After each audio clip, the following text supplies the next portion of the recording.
keessan isin dhukkubu coggaaraan keessan isin dhukkubu kan garaachi keessan paappaayee fi aannan muuzii walitti godhatanii teemira irraa dhiistanii illee rakkoo miti dhiisaa teemira paappaayeen immoo paappaayee duwwaa isaa jechuudha coggaaraa manna hundaatu garagara anamma wallaahi torbii kana keessa baay'ee takka namoonni jedhaa jira coggaaraa akkasiin qabu kiyya akka asidiiti yoo na dhukkubu waan kamuu nyaadha dhukkubu garuu kokkee kiyya na guba jechuudha. Egaa hordoftoota kiyya akkuma argaa turtan san juusii keenya hojjetannee jirra waan tokko waliin haasa'uudhaa deemna. Haga xumura viidiyoo kiyyaatti na waliin tura maashaallah tabarakallah jedhaa kun haadhonnu juusii ka alarraan fayyadamanii hin fayyadamina gizee baay'ee jechuudha. Gizee akkana qophaa'ee nu dhufu bareeda malee akkamitti akka inni qophaa'e abukaadoo akkamitti irraa akka qophaa'u nama ijaan argitu ittiin deebine jechuudha hordoftoota kiyya. Assalamu alaikum warahmatullahi wabarakatuh. Akkam nagaa jirtu hordoftoota kiyya jaallatamuuf kabajamoo akkam jirtan fayyaa keessanii alaamaan isaa namni keessan dalagaa fi maal fakkaatu jecha na bira bareeda wallahi alhamdulillah galata rabbii isin biras bareeda ka ta'e hawwii kiyya.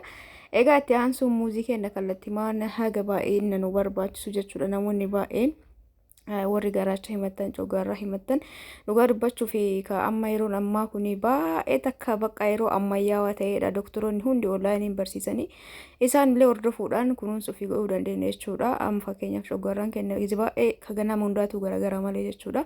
Paappaayee garaa qullatti ganama juusii isaa fayyadamuun ni danda'ama yeroo sitti dhagaamitti illee juusii gootee fayyadamte akkasumallee mootu talbaa qulqulluu keessaa guurtee irraa lollaatee danfistee fireemii isaa san wajjin ganama garaa duwwattee hodhudde nama dhiisa jechuudha. Namoonni coggaarraan keessan isin dhukkubu bifa juusiitii yoo ta'e paappaayee qofallee yoo ta'e filatamaadha. Paappaayee aannan akkasumallee mootu muuzii gootanillee walitti daakuudhaan juusii isaa fayyadamuu dandeettanii garuu akkaataa namaatiin garaagarummaa qaba. Hundumaafuu aannan kubbaa aannan burcuqqoo takkaa fi bishaan walakkaa itti godhee muuzii firee 3 meeqa itti godhee akkasuma paappaayee xiqqoodha. Teemirallee firee 4-5 takka itti godheetiin jira ammaan tana juusii hojjetanna jechuudha. Hordoftoota kiyya egaa akkuma baratameedha juusii mana keenya keessatti maashina juusaa qabaanne taanaan maashaallah wanti nuti hawwii ta'u tokko hin jiru jechuudha. Waan barbaanne binnee siin firuutti barbaanne binnee juusii barbaanne dalagachuu dandeenya. Maashaallah tabarakallah wanni viintosii diqqoosii jala godheetii jira. Egas booda akkanatti juusii keenya haala kanaan goone ijoollee teennaafillee ofii keenyaafillee fireeshii jechuudha. Firiijii fa'aa keettanii akkanatti muuzillee ciccirtanii adda wayii naxxanii waan barbaadan hundaa gargara ciccirtanii waliin naxxaniif mana baradoo kaa'uudhaan achi fuutanii juusii godhachuu dandeettanii hedduu namatti tola akkasitti. Kuni garuu bishaan xiqqoo qorra malee wanni kun waan qorraa miti waan qorraa yoo dalagdan baay'ee namatti tola maashaallah tabarakallah wajjumaan dhandhamna waan tokko waliin haasofna haga xumuraatti na waliin tura. Egaa kan isin jaa hordoftoota kiyyaa dhugaa dubbachuuf sa'aatii dhabee baay'een keessan gaaffii garaagaraa na gaafattan isin hin deebisne dhiifama isin jecha ni beektanii mire biizii mataa irraa kan ka'e akkasumallee waan tokko isin haasa'uudhaa dhufe hundi keessanuu yuutuuba kanaaf haarawaa yoo taatan sabskiraayib gochuudhaan maatii ta'uutu isinirra jiraata jechuudha. Salphaadha sabskiraayibii akkamitti goona yoo jedhaa jiraattanillee barreeffamu sabskiraayib jettan harkaan gatuttan jechuudha. Gaaddiduun kee duuba beessaa jira harkanii viidiyoo raabaa jira wallahi nama lamatti fakkaata akkana yoo ilaalu. Kana waan ta'eef hundi keessanuu sabskiraayib gochuudhaan maatii kiyya ta'an namoonni maatii kiyya taatan galatooma ulfaadha hedduu takka isin jaaladha hedduu takka isin kabajaaf akka jirtanitti rabbiin isin haa eebbisuu jecha kallattii maal namoonni meeshaalee mana keessaa barbaadan majalisa garaagaraa afata boondidii firaash boondii na bira hin jiru ka boondidii garuu bakka majalisa ni jira jechuudha. Kanaaf ajajaan isin dhufa isin ajajattaniin booda akkan isin jaa hordoftoota kiyya baay'een keessa meeshaa farniicharaa jettanii nutti gizi baay'ee na gaafattanii baay'een keessan immoo meeshaa farniicharaa gizi hedduu na gaafattan deebii isiniin deebisaa hin jiru niin beeka maaliif isin deebisuu dibeettanii namni tokko cadhiseetuma afaan nama gossuu jaalata jechuudha. Isin ufitti amanamummaa keessanii ufii keessan hojii mari'attanii geessitanii maallan keessan isin harka jiraate jetu barbaadan taanaan qophiidha jechuudha isiniif gatii isaa isinitti himuuf maaliif gatii isinitti himuu dibeettu gizi baay'ee warri cadhisanii nama gaafattan gatiin hadhamteen boru hin jiru iftaan hin jiru. Inumaayyuu amma gabaan guyyaan dabalaa jira wallahi laazim meeshaa adda bitee wayiitu jira ture baay'ee takka dabalee warri meeshaa tanaan dura warri bitattan tola akka waan argataniitu warri waggaa sana bitatan jechuudha. Wallahi meeshaan waggaa tana qarshii 5,000 bitamu amma 10,000 galee jira jechuudha. Akkasumas warri ummaan hojii uummata akka juumala maduraayyuu bitattan ka amma hadha kaleessaa wajjin tolitti dhufu jechuudha. Hadha meeshaan hedduu dabalee jira meeshaa hedduu fide. Egaa rakkanni ka waa isin hubachiisuuf deeqaa dheeraa isinitti taa'ee san immoo haasawa baay'iste jetta waan ta'eef waa isin hubachiisuuf hin dandeenye gabaabsinee isin hubachiisuuf yaala. Kanaafuu gabaabsee wanni isinitti himuu barbaade namni meeshaa bitachuu fedha qabu ofii keessanii jechuudha. Hordoftoota kiyya wanni baay'een isiniin jedhu konfiidensii mataa keessanii qabaadha. Ofitti amanamummaa mataa keessanii qabaadha. Har'a meeshaa onlaayinii irraa bitachuu qofa osoo hin taane bitachuun duratti nama san dura sirriitti waan nama dhadhooftee ilaaltu garuu haga tokko hordofaa gizee deemtu amala isaatirraa haasaa isaatirraa kanumatti kan namni gizee nam tokko kana nama tilmaamuun hin jiraa miti. Egaa akkasitti amantanii jettaniin booda kallattimaan meeshaa keessa yoo bitachuuf qophii taatan nama dubbisaan isin jaa namni haasaa hojii qiccii maal baay'istan namni isinii bitu sun illee isinifata jechuudha. Kan arge isinii bituu danda'a. Amala qabaachuun barbaachisaadha. Warri bitatullee jechuudha. Maaliif namni tokko kun jira bakka waan barbaadu sitti yoo dhiise ati immoo nama sana amalli isaa waan sitti toleef isaa akka kam jedhee isinii ofirraa kaa'ee isinii hima nama baay'ee na caqacaqulee na mudanne namni tokko yoo bakka amanaa jedhee narra kaa'ee hunduu amanama jedhee namarra kaa'aa keessaa immoo kan nama caqacaqu jira jechuudha. Kanama akkasitti kan naabiti siin boocedha cadhise bakka waan nan darariiniif jecha namni sun ani immoo hedduu nama san gammachiisuuf waan bareedaa itti yaadee fakkeenyaaf hadha yoo dhabe kama jiru bituu fi danda'a nama na caqacaqee bakka hedduu namni jedhe tokko jechuudha. Nama kaan immoo itti eegee baay'inaan eegeetumaan bitaa dhahuu meeshaa dhabee haga torbaanii isaa guyyaa 2-3 akkasii hima obsa jechuudha. Meeshaa jal'isee kan margee hin bitu. Kanaafuu haasaan baay'isina akkasumallee immoo ofitti amanamummaa qabaadha. Wanti onlaayinii ajajji taanaan ajajjataman ajajjeemti ani immoo bilbilee warra fidusan ajaja jechuudha.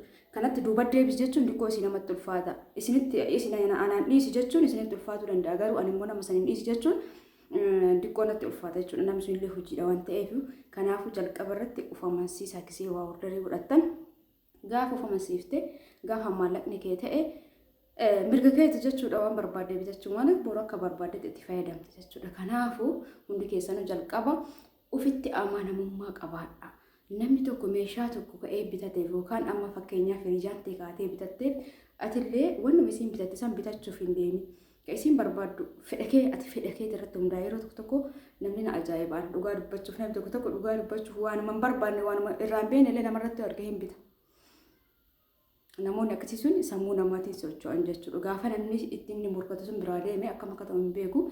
Hundumaafuu morki gaarii miti, nyaafallee gaarii miti. Rabbiin akkasii uumatti uumaa kee alhamdulillah jedhee fudhadhuutini ofitti amanamummaa keetiin waan fedha keetii waan keessi fedhe godhe isin jechuu barbaada dhiiras taate shamara. Akkana isin jaa hordoftoota kiyyaa namoonni farniicharii na gaafattan hedduun keessa waan jirtanii fi jala murtanii ofitti amanamummaa qabaattanii yoo kan gara keessaatiin bakka maallaqa keessan erguudhaaf qophii taatanii na dubbistan isinii gaafadhe wallaa kee isinii jedheetii jira. Isinii ajaja jechuudha. Biyyoota fagoo angeessuu hin danda'u. Maatii keessan dhufee isinii fuudha. Biyya dhiyoo immoo isiniif geessa inshaallah. Akkasitti hubadhaa. Meeshaan babbareenni isinii jira. Gatiin xiqqoo daddabalaa jira. Warri meeshaa barbaadan akkuma dura duuba keessaniitiin isinii bahaa obsaan eeggadha. Warri na biraa qabdanillee egaa fakkeenyaaf amma namni 3-4 si duroo jiraate ati adda durii ergite torbaanadhaa meeshaan kee hin bahu jechuudha. Kanama 3-4 sun ganaa akkuma duraa duuba inni natti dhufeen jalaa baaseet eegasii keetitti tarra jechuudha. Kanaaf obsaan eeggadhaa uummata akka rakkoon hin jiru isin hin jaa. Warri feetanii jaalattanii chaanal kiyya hordoftan hundi keessanuu isin jaaladha. Isin kabajaa hedduu akka isin jaaladha. Wallaahi laazim akka nama keessaniitti na jajjabeessaa jirtanii namni ofiitu yeroo ammaa kana abadan nama hin jajjabeessu. Isin fageenya irraa taatanii jechuudha. Haganatti akka na jajjabeessuun keessan bakka hedduu akka itti gammada. Rabbiin bakka isin jirtanitti fayyaa isinii haa kennu umrii isin haa dheeressu. Afillee du'aa inni godhan isin jaallattoota kiyya.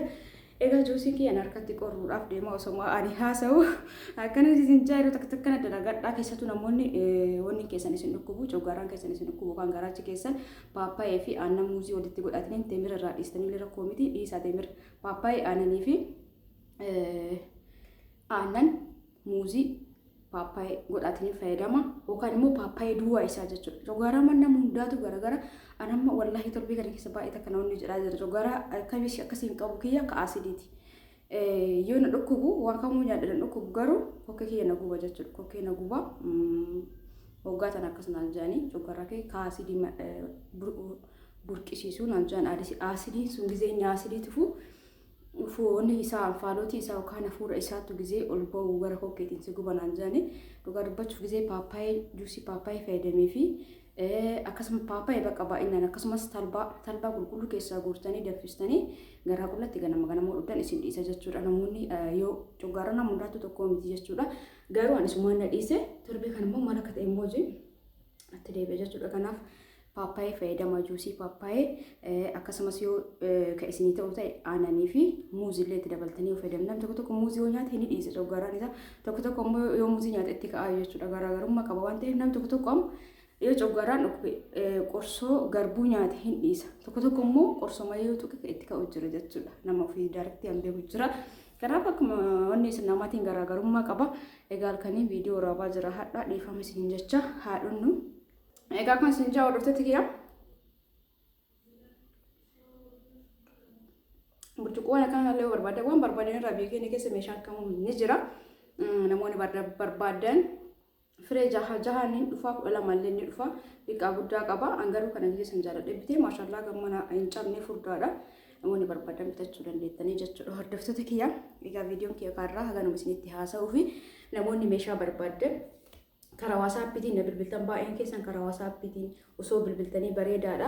Baay'een keessan karaa imootiin bilbiltanii silkiin kiyyaa fakkeenyaaf yeroo baay'ee wanni godha jechuudha. Install godha yeroo baay'ee namoonni fa'atanaan dura maamila ta'anii install godhee akka haarawaatti na dhufannu dagattee warri fa'anaan jettan wallahi laazim silkiin waan ka hojii ta'eef sagaleen guutee imuu WhatsAppii maal namni waan nama dubbisuuf jecha guutee install goona yeroo yeroon nama ji'a lama sadii install godha jechuudha. Yeroo san akka haarawaatti nama natti dhufe hin beeka malee ani hin beeku jechuudha. Haarawaa natti ta'a akkasitti na hubadhaa isin dagadheeti miti maamiloota kiyya rabbi umrii isin haa dheeressu hundi keessanuu ulfaadhaa galatoomaa isin jaa. Namoonni shiitaaf shaarbii barbaadan koottaa shiitaaf shaarbii babbareedina irra jiru san fudhadhaan isin yaaqatii madaalawaan isin kenna gara WhatsAppiitiin hello jedha. Viidiyoo isaa kana hojjetuu dhiiseef diqqoo biizii waan ta'eef chaanala Zamuu online shop jedhu san immoo akkuma beektan subscribe godha maashaallah subscribe gootanii jirtu. Dalagadhaan isin jaa namni kamuu jechuudha. Eega fayyaa qabaatee garkaaluu qabaatee waan namni dalagu laaluu waan garaagaraa yaaduu osoo hin taane morki gisee tokko beektanii anillee ni dalagadha jedhee namni dalagatee morkatee dalagatee bareedaadha jechuudha. Morki karaa itti nama fayyadu qaba. Karaa immoo karaa hin taane itti nama geessitu jira.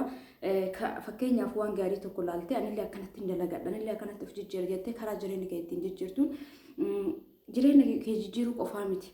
Atama yeroo hedduu hojiidhaan kan dabarsitu yoo taate ijoolleen teellee boru akkasuma hojii jaallatti jechuudha silaala guddatti waan ta'eef. Kanaafuu namoonni akkasii rabbisni haa laaffisu dalagadhaan isin jaa hundi keessanuu namni hundi riskii ofii isaa wajjin dhalate gisee dhalatu garuu namoota tokko yeroo tokko hin beeknu jechuudha. Akkas ta'uu keenya hin beeknu kennama keenya hin beeknu malee nuti martuu riskii mataa keenya qabna jechuudha. Hordoftoota kiyyaa kanaaf waan qabnu amannee fudhannee tattaaffii keenya immoo itti daballe du'aayii immoo yoo kadhannee rabbi nu milkeessa jechuudha waan hundarrattu. Egaa akkana isin jaa hordoftoota kiyyaa waan balleessuuf jiraate dhiifama guddaa viidiyoon kiyyaa kaarraa kanumaan raawwateeti jira. Video biraatiin inshallah yeroo dhiyootti walitti deebina. Egaa waanuma isin yaadeef YouTube kanarratti dhufe hordoftoota kiyyaa viidiyoo hojjechuun dhiqoo biizii ta'ee jira. Inshallah mee haga dandeenyu hojjechuuf yaala.